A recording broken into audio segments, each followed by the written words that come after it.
ಇಲ್ಲಿ ನೀವು ಸಾಕಷ್ಟು ಜನ ಲಾಸ್ಟ್ ಡೇಟ್ ಯಾವಾಗ ಆಲ್ ಟಿಕೆಟ್ನ ಡೌನ್ಲೋಡ್ ಮಾಡ್ಕೊಳ್ಳೋಕೆ ಅಂತ ಕೇಳ್ತಾ ಇದ್ದೀರಾ, ಮತ್ತು ಕೆಲವು ಡೌಟ್ಸ್ಗಳನ್ನ ಕೇಳಿದಿರಾ, ಮತ್ತು ಕೆಲವರು ಆಲ್ ಟಿಕೆಟ್ನೇ ಡೌನ್ಲೋಡ್ ಮಾಡ್ಕೊಳ್ಳೋಕೆ ಆಗ್ತಾಯಿಲ್ಲ ಅಂತ ಹೇಳಿದ್ರೆ ಕಂಪ್ಲೀಟ್ ನಿಮ್ಮ ಪ್ರಾಬ್ಲಮ್ಸ್ಗೆ ಈ ಒಂದು ವಿಡಿಯೋದಲ್ಲಿ A to Z ಎಲ್ಲ ಪ್ರಾಬ್ಲಮ್ಸ್ಗೂ ಕೂಡ ಸೊಲ್ಯೂಷನ್ನ ಕೊಡ್ತೇನೆ.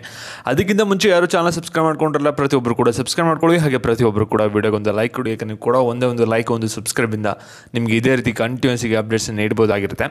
ಇವಾಗ ನಾವು ಡೈರೆಕ್ಟಾಗಿ ವಿಡಿಯೋ ಬಗ್ಗೆ ಬರೋಣ. ಇಲ್ಲಿ ನೀವೇನೇನು ಡೌಟ್ಸ್ಗಳನ್ನ ಕೇಳಿದಿರಾ ಅದ್ರ ಬಗ್ಗೆ ಒಂದು ಕ್ಲಾರಿಫಿಕೇಷನ್ ಕೊಡ್ತೀನಿ, ಎಕ್ಸ್ಪೆಷಲಿ ಒಂದು ಬಯಾಲಜಿ ಎಕ್ಸಾಮ್ ಬಗ್ಗೆ. ಇಲ್ಲಿ ನಾನು PCMC ಸ್ಟೂಡೆಂಟ್ಸು, ನನಗೆ ಬಯಾಲಜಿ ಸಬ್ಜೆಕ್ಟ್ ಏನಕ್ಕೆ ತೋರಿಸಿದೆ ಅಂತ ಕೇಳ್ತಾ ಇದ್ದಾರೆ ಕೆಲವರು. ಮತ್ತು ಕೆಲವರು ನಾನು ನೀಟ್ ಎಕ್ಸಾಮ್ ಬರೀಬೇಕು ಅಂತ ಅಂದ್ಕೊಂಡಿದ್ದೀನಿ, ಬರೀ ನೀಟ್ ಕೌನ್ಸಿಲಿಂಗ್ನ ಅಟೆಂಡ್ ಮಾಡಬೇಕು ಅಂತ ಅಂದ್ಕೊಂಡಿದ್ದೀನಿ, ನಾನು ಏನಾದರೂ CET ಎಕ್ಸಾಮ್ ಬರೀಬೇಕಂತಲೂ ಕೂಡ ಕೇಳ್ತಾ ಇರ. ಇವೆರಡು ಡೌಟ್ ಬಗ್ಗೆ ಕೂಡ ಕ್ಲಾರಿಫೈನ ಮಾಡೋದಾದರೆ, ಇಲ್ಲಿ ನೀವು ಬರೀ ಇಂಜಿನಿಯರಿಂಗ್ ಕೌನ್ಸಿಲಿಂಗ್ ಮಾತ್ರ ಅಟೆಂಡ್ ಮಾಡ್ತೀರಾ ಅಂದರೆ ನೀವು ಯಾವುದೇ ಕಾರಣಕ್ಕೂ ಕೂಡ ಬಯಾಲಜಿ ಅಟೆಂಡ್ ಮಾಡಿದ್ರೂ ಮಾಡ್ಬೋದು, ಎಕ್ಸಾಮ್ನು ಮಾಡಿಲ್ಲ ಅಂದರೂ ಕೂಡ ಏನೂ ಕೂಡ ನಿಮಗೆ ಡಿಫ್ರೆನ್ಸ್ ಆಗೋಲ್ಲ. ಇಂಜಿನಿಯರಿಂಗ್ ರ್ಯಾಂಕಿಂಗ್ ಅಂತೂ ನಿಮಗೆ ಬಂದೇ ಬರುತ್ತೆ, ಏನು ತಲೆ ಕೆಡ್ಸ್ಕೊಳ್ಳೋಕೆ ಹೋಗಬೇಡಿ. ಮತ್ತು ನೀಟ್ ಸ್ಟೂಡೆಂಟ್ಸು, ಇದು ನಿಮ್ಮ ಡಿಸಿಷನ್ ಮೇಲೆ ನಿಂತಿರುತ್ತೆ. ಇಲ್ಲಿ ನೀವೇನಾದರೂ KECT ಕೌನ್ಸಿಲಿಂಗ್ನ ನೀವು ಅಟೆಂಡೇ ಮಾಡಲ್ಲ, ಬರೀ ಮೆಡಿಕಲ್ ಡೆಂಟಲ್ ನಾನು ನೋಡ್ತೀನಿ ಅಂದರೆ ನೀವು KECT ಎಕ್ಸಾಮ್ ಬರೆದ್ರೆ ಬರಿಬೋದು, ಬರ್ದಿಲ್ಲ ಅಂದರೂ ಕೂಡ ನಿಮ್ಗೆ ಏನು ಕೂಡ ಡಿಫ್ರೆನ್ಸ್ ಆಗಲ್ಲ. ಇಲ್ಲಿ ಸಾಕಷ್ಟು ಜನ ಆಲ್ ಟಿಕೆಟ್ನೇ ಡೌನ್ಲೋಡ್ ಮಾಡ್ಕೊಳ್ಳೋಕೆ ಆಗ್ತಾಯಿಲ್ಲ ಅಂತ ಇರ. ಈ ರೀತಿ ಮೆಥಡ್ನ ಫಾಲೋ ಮಾಡಿ ಡೆಫಿನೆಟ್ಲಿ ಡೌನ್ಲೋಡ್ ಮಾಡ್ಕೋಬೋದು. ಯಾವುದಾದ್ರು ಒಂದು ಬ್ರೌಸರ್ನ ಓಪನ್ ಮಾಡಿಕೊಂಡು ಎಡುಕಾರಣ ಅಂತ ಸರ್ಚ್ ಮಾಡಿ ಸ್ಪೇಸ್ ಕೊಡ್ದೇನೆ ಫಸ್ಟ್ ಲಿಂಕ್ ಮೇಲೆ ಕ್ಲಿಕ್ ಮಾಡಿ, ಲಾಸ್ಟ್ ಟ್ಯಾಬಲ್ಲಿ ಕ್ಲಿಕ್ ಮಾಡಿ, ಲೇಟೆಸ್ಟ್ ಅಪ್ಡೇಟ್ಸ್ ಮೇಲೆ ಇಲ್ಲಿ ಈ ಒಂದು ಬಟನ್ ಮೇಲೆ ಕ್ಲಿಕ್ ಮಾಡಿ, ಸ್ವಲ್ಪ ಸೆಕೆಂಡ್ಸ್ ವೆಯ್ಟ್ ಮಾಡಿ, ಅದೇ ನಿಮಗೆ ಆಟೋ ಡೈರೆಕ್ಟ್ ಆಗುತ್ತೆ ನೆಕ್ಸ್ಟ್ ಪೇಜ್ಗೆ. ಇಲ್ಲಿ ನೀವೇನು ಮಾಡಿ ಅಂದರೆ ಲಾಸ್ಟಲ್ಲಿ ಸ್ವಲ್ಪ ಸ್ಕ್ರಾಲ್ ಡೌನ್ ಮಾಡ್ತಾ ಬನ್ನಿ. ಇಲ್ಲಿ ಲಾಸ್ಟಲ್ಲಿ ಸ್ಕ್ರಾಲ್ ಡೌನ್ ಮಾಡಿದ್ರೆ ನಿಮಗೆ KECT hall ticket download link ಅಂತ ಇರುತ್ತೆ, ಇದ್ರ ಮೇಲೆ ಕ್ಲಿಕ್ ಮಾಡಿ, ತಿರ್ಗಿ ಆರ್ಟಿಕಲ್ ಓಪನ್ ಆಗುತ್ತೆ. ಲಾಸ್ಟಲ್ಲಿ ಸ್ಕ್ರಾಲ್ ಡೌನ್ ಮಾಡಿ ಲಿಂಕ್ ಟು ಡೌನ್ಲೋಡ್ ಅಂತ ಇರುತ್ತೆ, ಇದ್ರ ಮೇಲೆ ಕ್ಲಿಕ್ ಮಾಡಿ.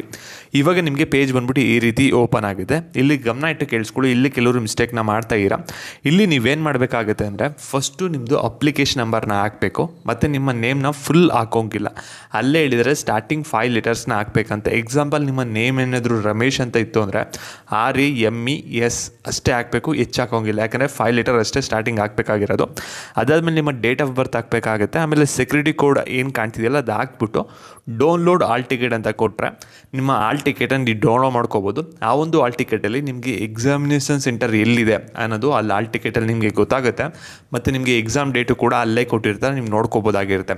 ಮತ್ತು ಇದನ್ನ ಕಲರು ಅಥವಾ ಬ್ಲ್ಯಾಕ್ ಆ್ಯಂಡ್ ವೈಟ್ ಎರಡರಲ್ಲೂ ಕೂಡ ತೆಗೆಸ್ಕೋಬೋದು, ಏನು ಪ್ರಾಬ್ಲಮ್ ಇಲ್ಲ. ಅದು ನಿಮ್ಮ ಇಷ್ಟ, ಯಾವುದ್ರಲ್ಲಾದ್ರೂ ತೆಗೆಸ್ಕೋಬೋದಾಗಿರುತ್ತೆ. ಮತ್ತು ಅದರಲ್ಲಿ ಹಿಂದ್ಗಡೆ ಏನು ಶೀಟ್ ಕೊಟ್ಟಿರ್ತಲ್ಲ ಇನ್ಸ್ಟ್ರಕ್ಷನ್ ಶೀಟು, ಅದು ನೀವು ಬೇಕು ಅಂದರೆ ತೆಗೆಸ್ಕೋಬೋದು, ಇಲ್ಲ ಅಂದ್ರೆ ಇಲ್ಲ. ಇನ್ಸ್ಟ್ರಕ್ಷನ್ ಶೀಟು ಕೂಡ ಬಂದಿರುತ್ತೆ ಅಲ್ಲೇ ನಿಮಗೆ. ಮತ್ತು ಇಲ್ಲಿ ಸಾಕಷ್ಟು ಜನ ಕೇಳ್ತಾ ಇರೋದು ಆಲ್ ಟಿಕೆಟ್ ಡೌನ್ಲೋಡ್ ಮಾಡ್ಕೊಳ್ಳೋಕ್ಕೆ ಏನಾದರೂ ಲಾಸ್ಟ್ ಡೇಟ್ ಇದೆಯಾ ಅಂತ. ಇಲ್ಲಿ ನೋಡಿ, ಆಲ್ ಟಿಕೆಟ್ನ ಡೌನ್ಲೋಡ್ ಮಾಡ್ಕೊಳ್ಳೋಕ್ಕೆ ಯಾವುದೇ ಥರದ ಲಾಸ್ಟ್ ಡೇಟ್ ಇಲ್ಲ.